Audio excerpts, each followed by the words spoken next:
The land remembers. The high desert held its breath that morning, the way it always did before the wind came. The sky stretched pale and endless, not quite blue, not quite gray, a color that had no name in any language spoken by the people who passed through. The sage stood low and brittle along the hillsides, and the dust lay fine as flour across the wagon road that cut through the valley like a scar half-healed. She had not meant to stop in Cimarron Bend. She had been going nowhere in particular, only away. The wagon creaked beneath her, its axle singing a thin, metallic song that had become as familiar as her own breathing. The horse, a dun mare with a white blaze, plodded forward without enthusiasm, ears flicking at flies that rose from the brush. The woman on the bench held the reins loosely, her hands wrapped in cloth against the sun. Her name was Miriam Calhoun, though she had not spoken it aloud in weeks, and she was neither young nor old, somewhere in that country of years where the body still remembers strength but the heart has learned to carry weight. She wore a dress the color of ash, mended at the sleeves, and a broad hat that shadowed her face. Beneath the brim, her eyes were gray and steady, the kind of eyes that had seen things and chosen not to speak of them. On the bench beside her sat a wooden box, small and plain, with a latch that did not quite close. Inside were the objects she had carried from the place she no longer called home. A ring too large for her finger, a ribbon gone pale with handling, a letter she could not bring herself to open or burn. The town appeared on the horizon like a mirage, low buildings shimmering in the heat. Cimarron Bend was not much to look at. A main street of packed earth, a mercantile with faded paint, a saloon with a porch that sagged on one side, a livery stable, a church with a bell that no longer rang. There were other structures too, leaning and anonymous, places where people lived or worked or hid from the sun. At the far end of the street stood a stone well, and beside it, a cottonwood tree that offered the only real shade for miles. Miriam had no intention of staying. She needed water for the horse and perhaps some cornmeal if the store had any to spare, and then she would continue west, toward the mountains that rose blue and distant, promising nothing but cooler air. She guided the mare down the main street, past men who sat on crates outside the saloon, their faces burnt red, their hats pulled low. They watched her pass without speaking, the way men in small towns watch strangers, measuring threat or value or simply boredom. She pulled the wagon to a stop near the well. The cottonwood tree rustled faintly overhead, its leaves pale green and trembling. She climbed down slowly, her legs stiff from hours on the bench, and led the mare to the trough. The water was cool and clear, drawn deep from the earth, and the horse drank with long, grateful pulls. Miriam stood beside her, one hand resting on the mare's neck, feeling the heat rise from the animal's hide. It was then that she heard the sound. At first, she thought it was a dog, some low whining carried on the wind. But as she listened, she realized it was not a dog at all. It was a voice, faint and rhythmic, rising and falling like a chant or a song sung without words. She turned her head, following the sound past the well, past the tree, toward the far edge of the square where a structure stood that she had not noticed before. It was a cage, iron, man-made, square and tall enough for a person to stand if they did not mind the bars against their skull. Inside, a figure crouched, knees drawn up, head bent forward. The voice came from him, that low, keening sound, not quite a moan, not quite a prayer. Miriam stood very still. Around her, the town continued its small motions. A woman swept the steps of the mercantile. A child ran past, chasing a hoop.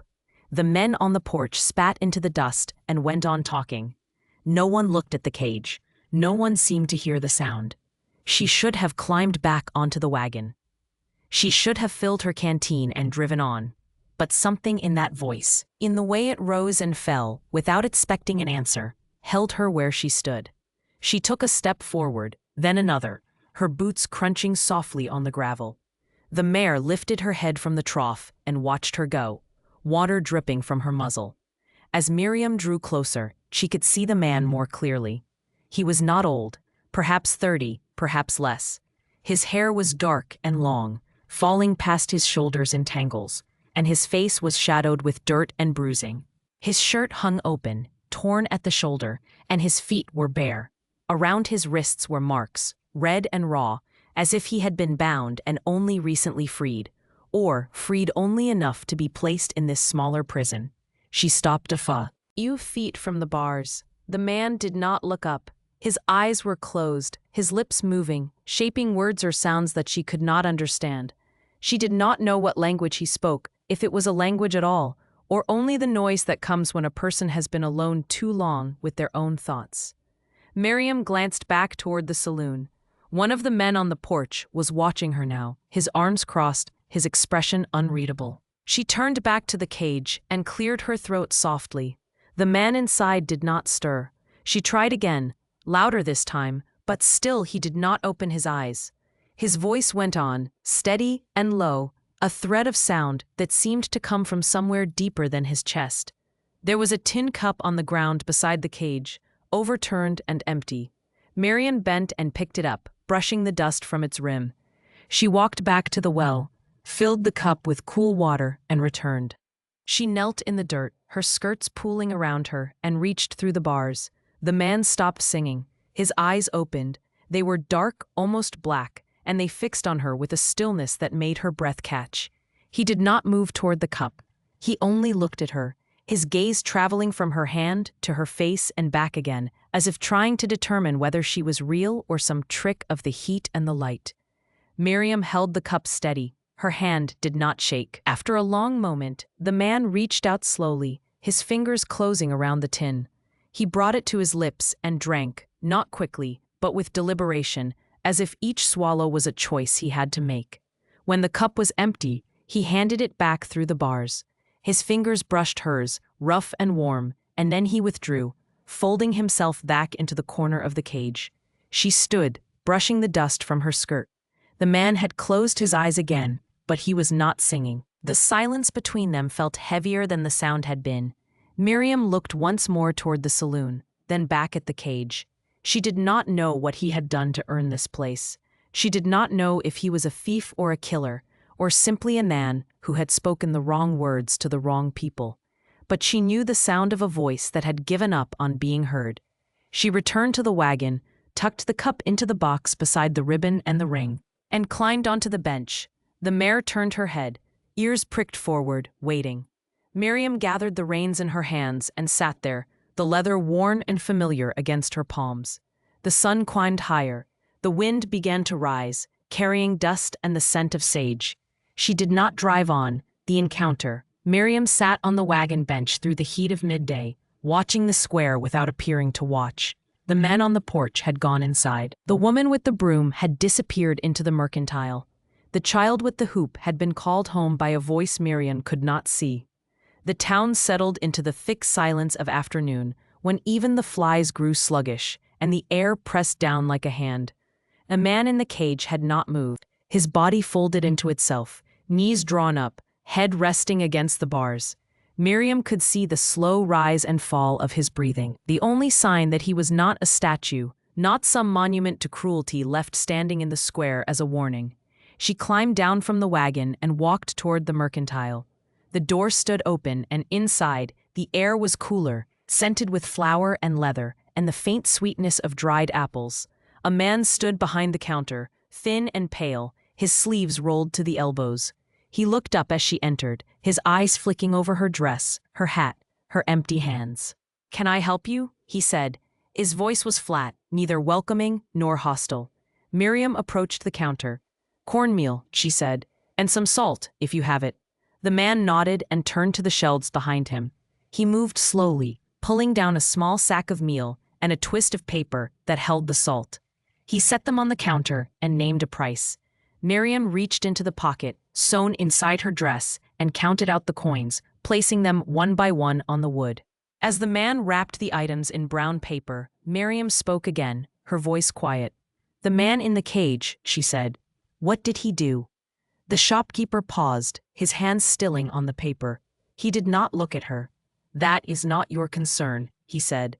"I am only asking." The man tied the package with twine, his fingers quick and practiced. He pushed it across the counter, toward her. "Some questions are better left alone," he said, "especially by women passing through." Miriam took the package and turned to leave. At the door, she stopped and looked back. "How long has he been there?" she asked. The shopkeeper had already turned away, his attention on the ledger open before him. 3 days, he said, without lifting his head. Maybe 4. Hard to say. Time moves different for men like that. Miriam stepped out into the sunlight. The package felt heavier than it should in her hands. She crossed the square again, past the well, past the cottonwood tree, and stopped at the wagon. She set the package on the bench and stood there, one hand resting on the mare's flank. The horse shifted her weight, tail swishing at flies. The cage stood perhaps 30 paces away. Miriam could see the man's shadow through the bars, a dark shape against the brighter glare of the dirt.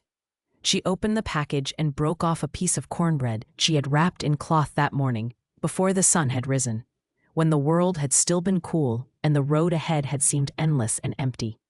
She walked toward the cage. Her boots made no sound on the packed earth. The man did not stir as she approached.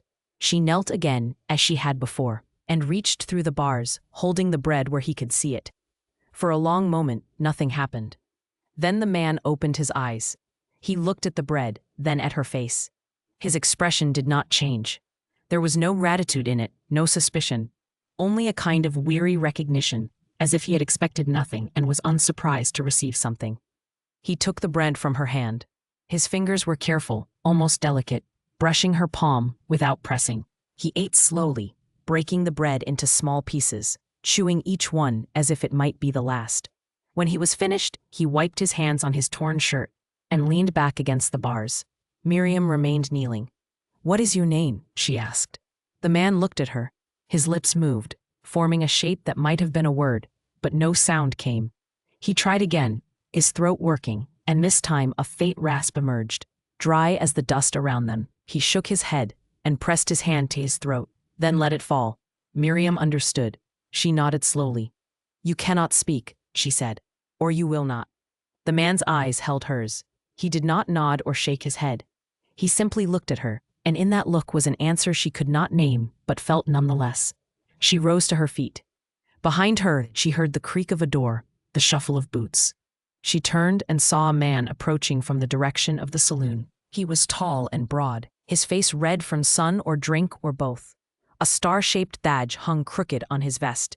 He stopped a few paces from her, his thumbs hooked in his belt. "You should not be bothering him," the man said. His voice was rough, edged with something that might have been amusement or warning. "I am not bothering him," Miriam said. "I gave him water, and some bread." The man with the badge spat into the dirt. "That is more kindness than he deserves," he said. "You do not know what he did." Miriam met his gaze. "No," she said. "I do not, but I know what you are doing." The man's expression darkened. He took a step closer, and Miriam smelled whiskey and sweat. "You are new here," he said, "so I will tell you plain. This man is a thief and maybe worse. He does not speak our tongue, and he does not follow our laws. The cage is a mercy. It keeps him safe from those who would do worse." Miriam glanced back at the cage. The man inside had closed his eyes again, his face turned away. "Safe," she repeated. She looked back at the man with the badge. "From whom?" "From justice," the man said. His tone suggested the conversation was over. He turned and walked back toward the saloon, his boots heavy on the ground. Miriam stood alone in the square. The sun had begun its slow descent toward the western hills, and the shadows grew longer, stretching across the dirt like dark water. She returned to the wagon and sat on the bench, the reins in her hands, the mare waiting patiently beneath the cottonwood's dappled shade. She could leave. She had the cornmeal and the salt. The road west was open, and the mountains were only 2 days away, perhaps 3 if the weather held. No one would stop her. No one would ask why she had lingered or what she had seen. But when she closed her eyes, she heard that voice again, a low, keening sound that had drawn her to the cage in the first place. And she remembered another voice, years ago, calling her name in the darkness, a voice that had gone unanswered because she had been too far away, too late, too bound by fear or duty or the 100 small reasons people use to explain why they do not act when action is required. She opened her eyes. The man in the cage had not moved. The town was quiet. The wind stirred the cottonwood leaves. A sound like water over stones. Miriam gathered the reins and guided the mare closer to the cage, positioning the wagon so that its shadow fell across the bars. She climbed down and untied the canvas tarp that covered her belongings in the wagon bed. She draped it over the top of the cage. See. Greeting a small patch of shade, the man inside opened his eyes and looked up at the canvas, then at her. He did not speak, but something in his face softened, just barely, like ice beginning to thaw. Miriam returned to the wagon and sat. Night would come soon. And when it did, she would decide what came next. The unspoken packed night came slowly to Cimarron Bend, the sky passing through shades of amber and violet before settling into a deep indigo pricked with stars. The heat of the day gave way to a dry cold that moved across the desert like a living thing, searching for warmth to steal. Miriam had unhitched the mare and tied her to the cottonwood, where the animal stood drowsing, one hind leg cocked, her head low. The wagon remained where Miriam had left it, near the cage, the tarp still draped across the iron bars. Miriam built a small fire in the circle of stones near the well, using deadwood she had gathered from the scrub beyond the edge of town. The flames caught quickly, snapping and hissing, casting a ring of flickering light that pushed back the darkness but did not dispel it. She set a tin pot on the coals and poured water from her canteen, adding a handful of cornmeal and a pinch of salt. The mixture thickened as it heated, bubbling softly, and the smell of it rose into the night air, plain and honest. She had seen no one since the man with the badge had walked away. The saloon glowed faintly at the far end of the street, lamplight seeping through gaps in the walls, and she could hear voices inside, low and indistinct, punctuated now and then by laughter that sounded more like coughing. The mercantile was dark. The houses that lined the side streets showed no lights. It was as if the town had turned its back on the square, leaving her alone with the fire and the cage and the man inside it. Miriam stirred the pot, then lifted it from the coals, using the hem of her skirt to protect her hands. She poured half the cornmeal mush into her own tin bowl and the other half into a second bowl she had taken from the wagon. She stood and walked to the cage, her shadow long and wavering in the firelight. The man sat with his back against the bars, his knees drawn up, his arms resting across them. His eyes were open, watching her. Miriam knelt and slid the bowl through the gap between the bars and the ground. The man looked at it, then at her. He reached out slowly and took the bowl, cradling it in both hands as if it were something fragile. He ate without hurry, his head bowed, and Miriam returned to the fire. She sat on a flat stone and ate her own portion, the mush thick and warm, filling her stomach if not satisfying it. The fire crackled. The stars turned overhead. From somewhere far off came the cry of a coyote, thin and lonesome, and the mare lifted her head briefly before settling again. When Miriam finished eating, she rinsed her bowl with water from the canteen and set it aside. She pulled her shawl tighter around her shoulders and fed another piece of wood to the flames. The man in the cage had finished as well. He set his bowl down near the bars and folded his hands in his lap. He did not lie down to sleep. He only sat, his gaze fixed on the fire, as if the light were something he could hold on to. Miriam watched him for a time, the way his face looked in the shifting glow, the lines of exhaustion etched around his eyes and mouth. She thought of the shopkeeper's words. 3 days, maybe 4. Time moves different for men like that. She wondered what it meant to be a man like that, what he had done or failed to do, and whether it mattered now, here, in this cage under this sky. She rose and walked to the wagon, retrieving a blanket from the bed. It was thin and worn, the wool gone soft with age, but it was clean, and it would hold some warmth. She carried it to the cage and pushed it through the bars. The man looked at it, then at her. For a moment, he did not move. Then he reached out and took the blanket, unfolding it across his lap. He ran his hand over the fabric, his fingers slow and deliberate, as if learning its texture by touch. "Thank you," he said. The words were so faint that Miriam almost thought she had imagined them. His voice was rough, barely more than a whisper, the sound of something long unused and uncertain of its shape. But it was a voice, and it was directed at her, and it carried a weight that silence could not. Miriam nodded. She did not ask him to speak again. She returned to the fire and sat, pulling her own blanket around her shoulders. The night deepened. The cold pressed closer. She lay down on the ground near the fire, her head resting on her folded shawl, and closed her eyes. Sleep came in fragments. She woke once to the sound of the mare shifting, the jingle of the bridle. She woke again to the distant slam of a door, voices raised and then fading. Each time, she ended her eyes and looked toward the cage. The man was always awake, sitting upright, his gaze on the stars or the fire or something she could not see. When the sky began to pale in the east, Miriam rose and stirred the coals, adding kindling until the fire caught again. She heated water and made a thin porridge from the last of the cornmeal, sweetening it with a spoonful of molasses she had been saving.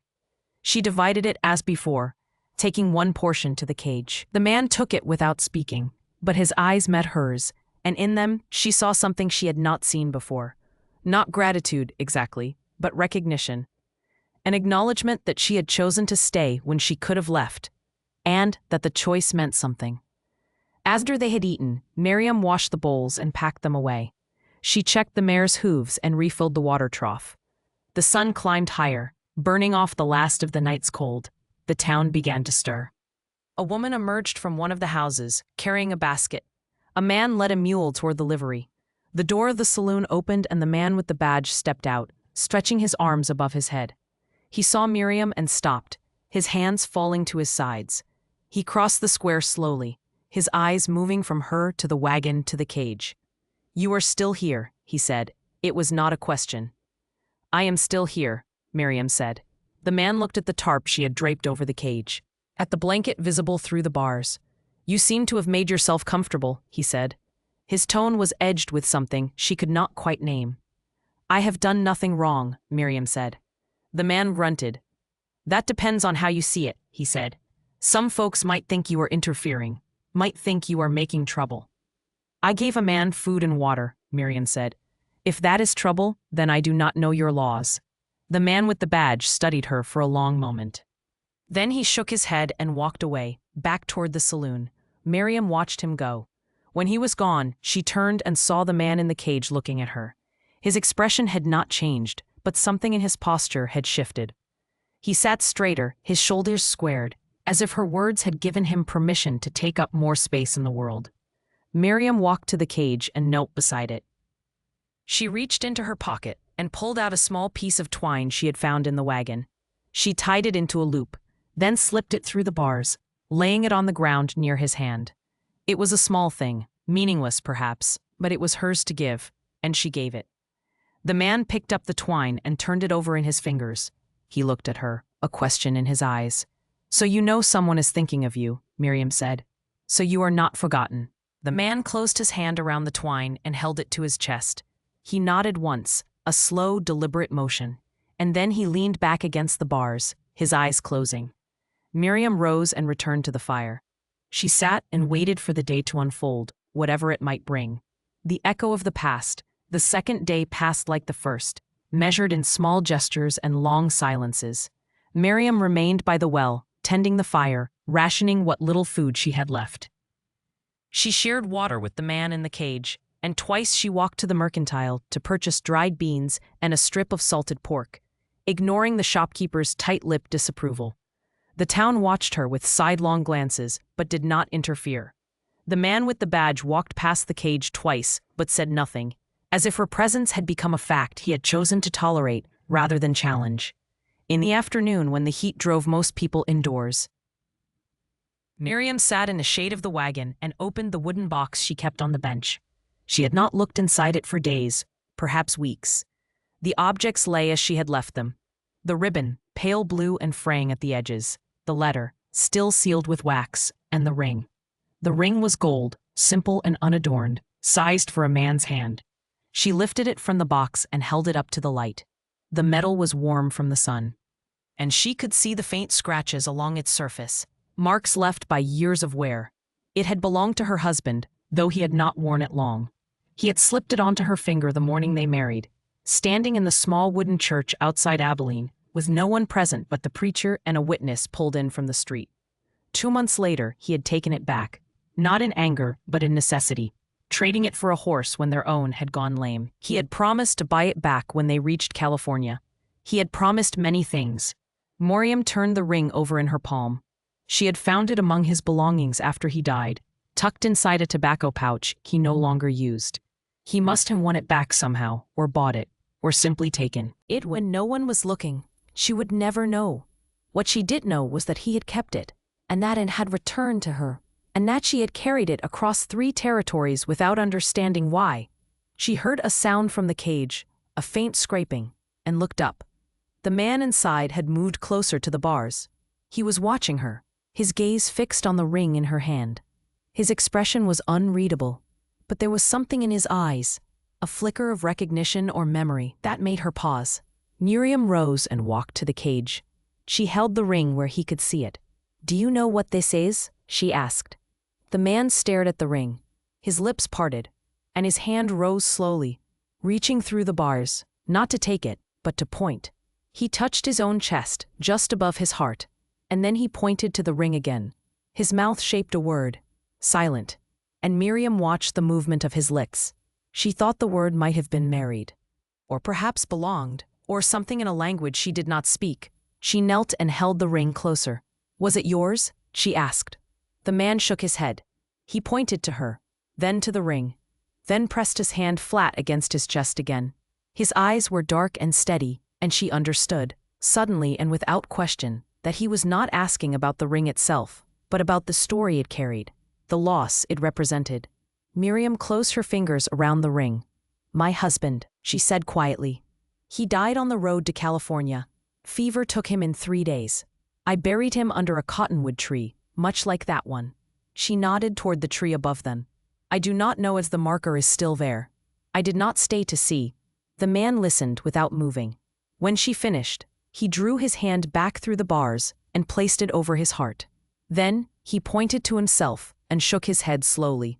His meaning was clear. He had lost someone too. Or perhaps he had been lost himself, cast out or abandoned, and the distinction no longer mattered. Miriam slipped the ring back into her pocket. She wanted to ask him more, to know his story, but she sensed that words would not carry it. So instead, she reached into the wagon and retrieved a piece of charcoal from the fire kit. She handed it to him through the bars, along with a flat piece of wood she had been using as a cutting board. "Show me," she said. The man took the charcoal and the wood.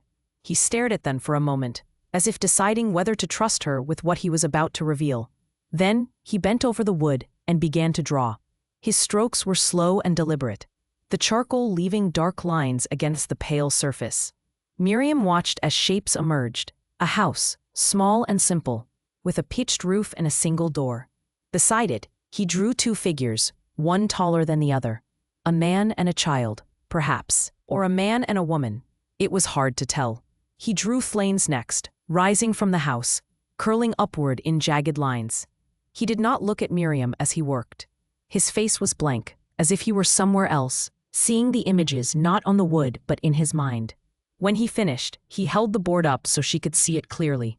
Miriam studied the drawing. The house, the figures, the fire. She did not need him to explain. The story was written in the lines, stark and irreversible. A home destroyed, people lost, a life burned down to ash. "I am sorry," she said. The man set the board down and wiped his hands on his shirt. He looked at her, and for the first time, she saw the full weight of what he carried.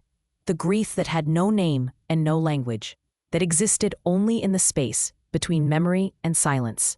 He nodded once, accepting her words not as comfort, but as acknowledgement. Miriam returned to the fire and sat, the ring heavy in her pocket. She thought of her husband, of the way he had smiled when he thought no one was watching, the way he had hummed old hymns while he worked. She thought of the child they had never had, the house they had never built, the future that had dissolved like smoke. And she thought of the man in the cage, and the fire he had drawn, and the people he had loved and lost. And she understood that they were not so different, the two of them. Both were carrying the dead. Both were trying to move forward with no clear sense of where forward might lead. As the sun dipped toward the horizon, Miriam prepared another simple meal. Beans softened over the fire, and a piece of the salted pork divided between them. She brought his portion to the cage, and he took it with the same quiet care he had shown before. They ate in silence, the fire crackling between them, the stars beginning to appear overhead. When the meal was finished, the man reached into his pocket and pulled out the piece of twine she had given him the day before. He had tied small knots along its length, evenly spaced, each one tight and. He held it up for her to see, and she understood that it was his way of marking time, of creating order in a world that had tried to erase him. Miriam nodded. "Keep it," she said. "Keep counting." The man tucked the twine back into his pocket. He leaned against the bars and closed his eyes, and Miriam wrapped herself in her blanket and lay down by the fire. The night settled over them, cool and vast, and somewhere in the distance a bell tolled once, a sound that seemed to come from no church she could see, a reminder that time continued whether they willed it or not. The test of fire. They came at dusk on the third day, when the light had turned the color of old copper and the shadows stretched long across the square. Miriam had been mending a tear in her skirt, her needle moving in small, careful stitches, when she heard the sound of boots on the hard-packed earth. She looked up and saw them, 5 men walking in a loose group from the direction of the saloon, their faces set with purpose. The man with the badge was at the front, and behind him came 4 others she recognized by sight if not by name. One was the shopkeeper, his thin frame rigid, his hands clenched at his sides. Another was a rancher she had seen, watering his horses at the trough, a thick-necked man with a gray beard and a voice that carried. The other 2 were younger, lean and sun-darkened, their hats low over their eyes. They moved with the deliberate slowness of men who had been drinking but were not yet drunk, men who had worked themselves into a collective certainty that felt like righteousness. Miriam set down her sewing and stood. The mare sensed the shift in the air and stamped nervously, pulling against the rope that tied her to the cottonwood. The man in the cage had risen to his feet and now stood gripping the bars, his body tense, his eyes following the group as they approached. The man with the badge stopped a few paces from the fire. The others fanned out behind him, forming a rough semicircle. No one spoke at first. The silence was heavy, deliberate, a weight meant to press down and force a response. Miriam met the badge-wearer's gaze. She did not step back. She did not lower her eyes. "Evening," the man said. His tone was flat, but there was an edge beneath it, sharp as a blade. "Evening," Miriam replied. The man glanced at the wagon, at the fire, at the cage. "You have been here 3 days now," he said. "That is a long time for someone just passing through." "I have not broken any law," Miriam said. The shopkeeper stepped forward, his face flushed. "You have been feeding a criminal," he said. "You have been sheltering him, providing him comfort. That is interference." "I have been keeping a man from dying of thirst and hunger," Miriam said. "If that is a crime, then you may arrest me." The rancher laughed, a low rumbling sound without humor. "Arrest you?" he said. "We are not here to arrest anyone. We are here to finish what should have been finished days ago." Miriam felt her pulse quicken, but she kept her voice steady. "And what is that?" The man with the badge jerked his head toward the cage. "Justice," he said. "The town has decided. He has been judged. Now he pays." Miriam looked past them to the cage. The man inside had not moved. His hands were still wrapped around the bars, his knuckles white.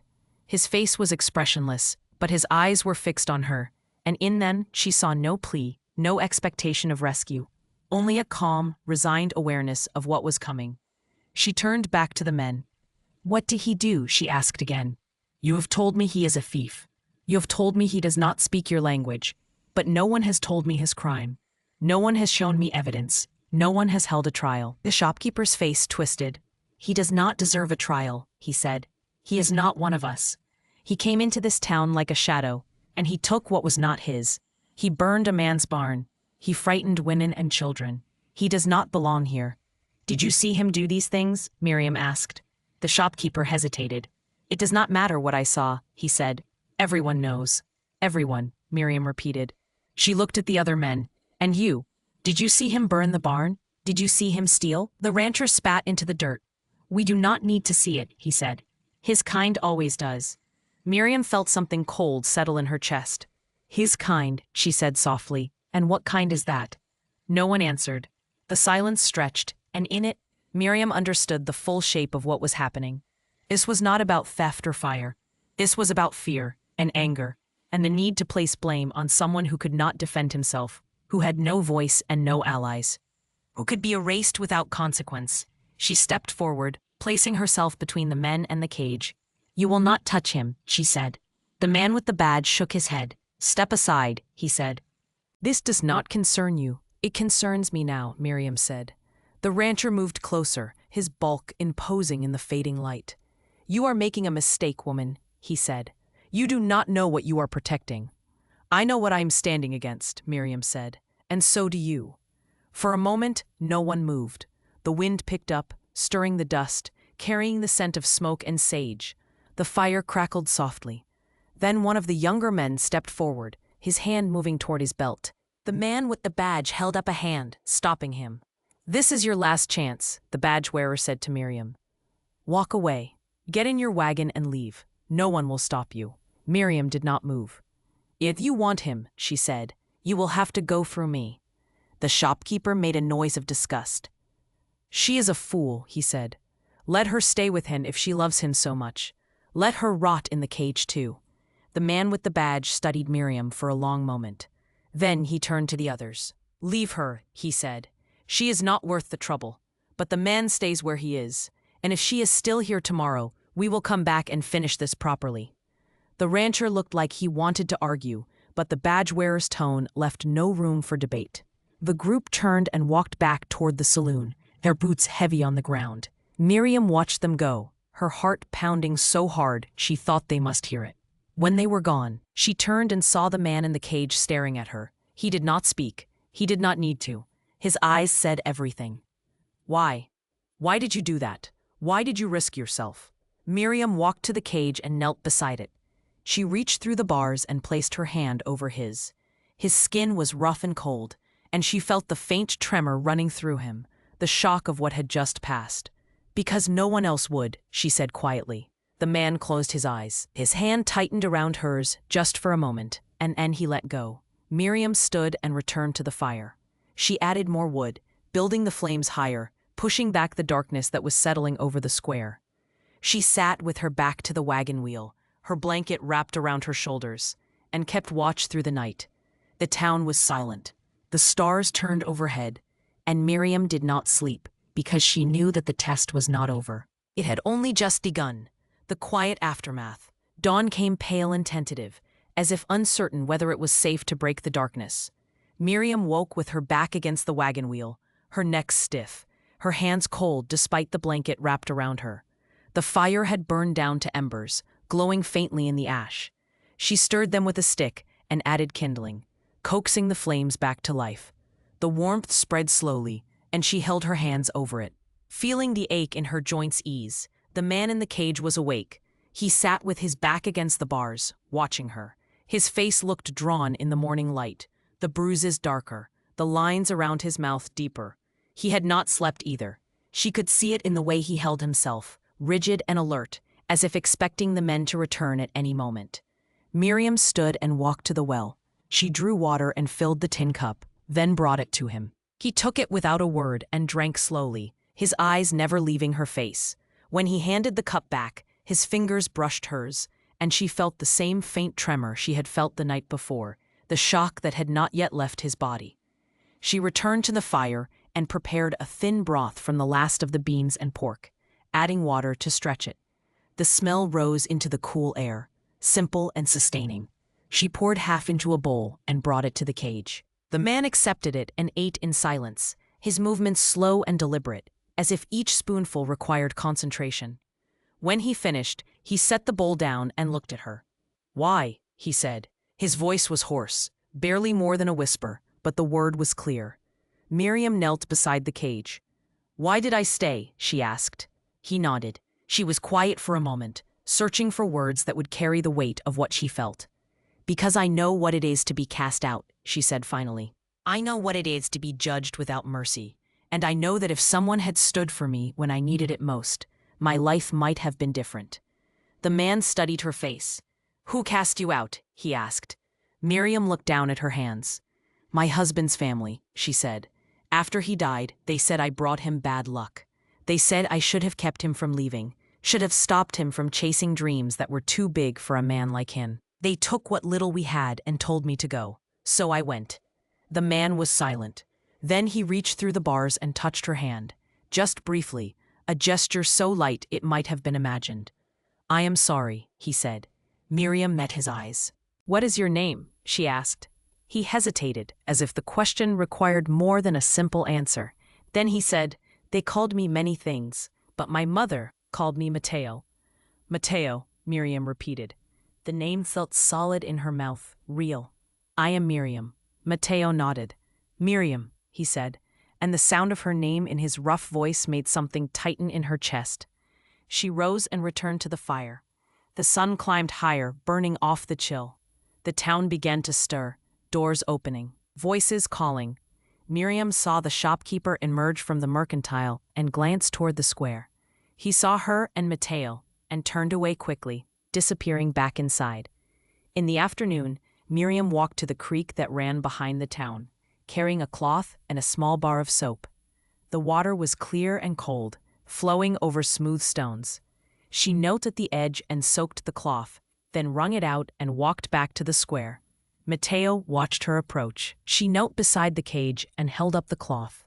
"May I?" she asked. He looked at the cloth, then at her. After a moment, he nodded. Miriam reached through the bars and gently wiped the dirt and dried blood from his face. He flinched at first, then held still, his eyes closing. She worked carefully, cleaning the cuts above his eyebrow, the bruise along his jaw, the scrape on his temple. The cloth came away stained, and she rinsed it in the cup of water and continued. When his face was clean, she moved to his hands, washing the grime from his fingers, the dried blood from his knuckles. Matteo did not speak. He sat very still, his breathing slow and even, as if her touch were something fragile that might break if he moved. When she finished, she folded the cloth and set it aside. He opened his eyes and looked at her, and she saw something in his expression that had not been there before. Not gratitude exactly, but something deeper. Trust, perhaps, or the beginning of it. "Thank you," he said. Miriam nodded. She wanted to do more, to find a way to open the cage, to set him free. But she knew the lock was strong and the key was kept by the man with the badge. And she knew that breaking him out would only bring the town down on both of them, and they would not survive it. Instead, she reached into her pocket and pulled out the ring. She had been carrying it since the day before, turning it over in her fingers, thinking about what it meant and what it had cost. She held it up so Matteo could see it. "This was my husband's," she said, "and before that, it was mine. It is all I have left of the life I thought I would live." Matteo looked at the ring, then at her. "Why do you show me this?" he asked. "Because I want you to know," Miriam said. "I want you to know that I understand what it is to lose everything, and I want you to know that you are not alone." She reached through the bars and placed the ring in his hand. He stared at it, his fingers closing around it slowly. "I cannot take this," he said. "I am not giving it to you," Miriam said. "I am only lending it. When you are free, you will give it back to me." Matteo looked at her, his eyes searching her face. "And if I am not freed," he asked. "Then you will keep it," Miriam said, "and you will remember that someone believed you deserved to live." Matteo closed his hand around the ring and brought it to his chest. He did not speak, but his eyes said everything. Miriam rose and returned to the fire. She sat and wrapped her blanket around her shoulders, watching the sun move across the sky. As evening approached, the man with the badge appeared at the edge of the square. He did not come closer. He only stood there, his arms crossed, watching. Miriam met his gaze and did not look away. After a long moment, he turned and walked back toward the saloon. Miriam exhaled slowly. The day had passed without violence, without confrontation, but she knew it was not over. The town was waiting, the men were watching, and tomorrow would bring another test, another choice. She looked at Matteo. He was sitting with his back against the bars, the ring still clutched in his hand. His eyes were closed, but she could see the faint rise and fall of his chest, steady and sure. Miriam lay down by the fire and pulled the blanket over herself. The stars appeared one by one, distant and cold. She closed her eyes and listened to the crackle of the flames, the rustle of the cottonwood leaves, the quiet breathing of the man in the cage. And for the first time in days, she allowed herself to hope. The choice to stay or leave. The fourth morning arrived with a wind that carried the smell of rain, though the sky remained clear. Miriam woke to the sound of voices, low and urgent, coming from the direction of the saloon. She sat up quickly, her hand reaching instinctively for the knife she kept tucked in her boot. The fire had died in the night, leaving only cold ash. The mare stow, alert beneath the cottonwood, ears swiveling toward the voices. Matteo was already awake, standing at the bars, his body tense. He held the ring in his hand, turning it over slowly, as if drawing strength from its weight. When he saw Miriam looking at him, he slipped it into his pocket and gave her a small nod. Miriam rose and brushed the dust from her skirt. She walked to the edge of the square and looked toward the saloon.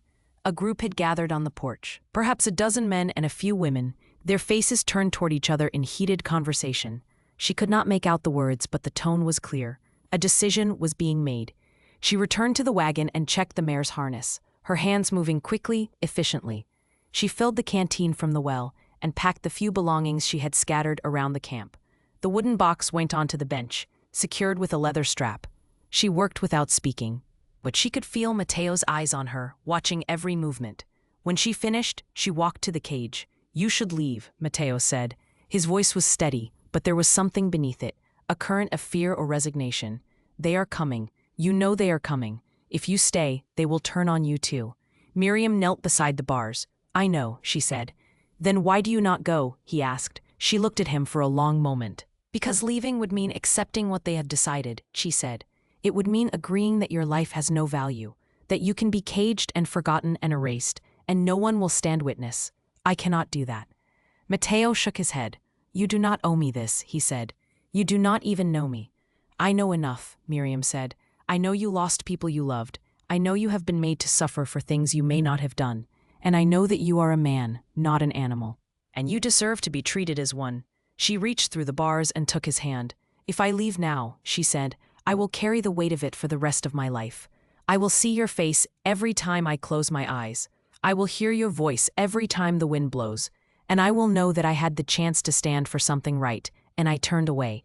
Matteo's hand tightened around hers. "You are a fool," he said quietly. "A brave fool." "Perhaps," Miriam said. "But I would rather be a fool with a clear conscience than a coward with regrets." Before Matteo could respond, the voices from the saloon grew louder. The group was moving, walking toward the square in a tight formation. Miriam stood and turned to face them. Matteo rose as well, his hands gripping the bars, his body coiled with tension. The man with the badge led the group, his face set like stone. Behind him came the shopkeeper, the rancher, and the two younger men from the night before. But there were others now, faces Miriam had not seen before. Men and women drawn by curiosity or anger, or the simple desire to be part of something larger than themselves. The badge-wearer stopped a few paces from Miriam. His eyes flicked to the wagon, to the packed belongings, to the mare standing ready. "I see you are preparing to leave," he said. "That is wise." "I am preparing," Miriam said, "but I have not decided yet." The man's jaw tightened. "There is nothing to decide," he said. "The town has made its judgment. At noon, we will carry out the sentence. You can be gone by then, or you can watch. But you cannot stop it." "And what is the sentence?" Miriam asked.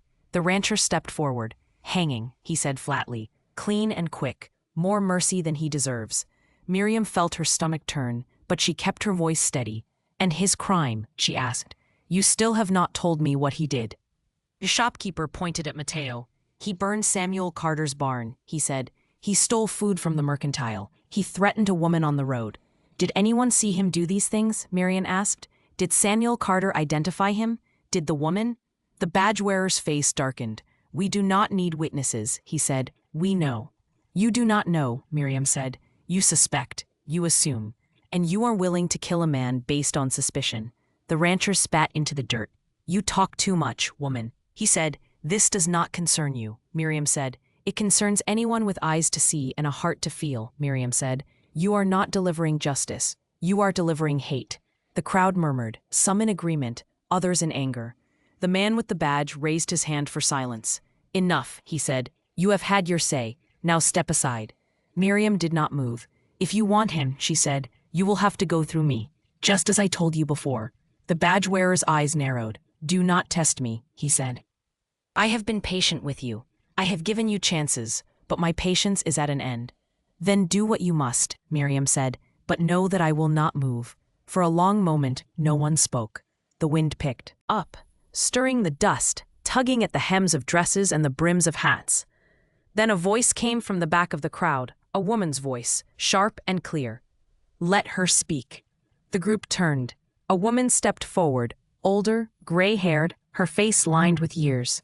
Miriam recognized her as the one who had been sweeping the steps of the mercantile.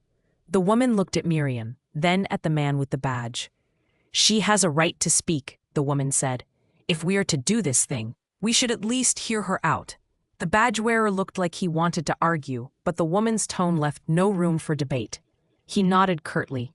"Speak then," he said to Miriam, "but be quick." Miriam took a breath. She looked at the faces in the crowd, at the anger and the fear and the uncertainty. "This man," she said, pointing to Matteo, "has been in that cage for 4 days. In that time, I have given him water and food. I have cleaned his wounds. I have listened to his silence, and I have seen nothing in him that speaks of cruelty or malice. I have seen only a man who has suffered, who has lost, and who has been judged without mercy." She paused. "You say he burned a barn. You say he stole and threatened. But where is your proof? Where are your witnesses? Where is the trial that any man, guilty or innocent, deserves?"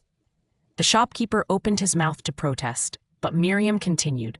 "I do not ask you to free him," she said. "I ask only that you treat him as you would want to be treated.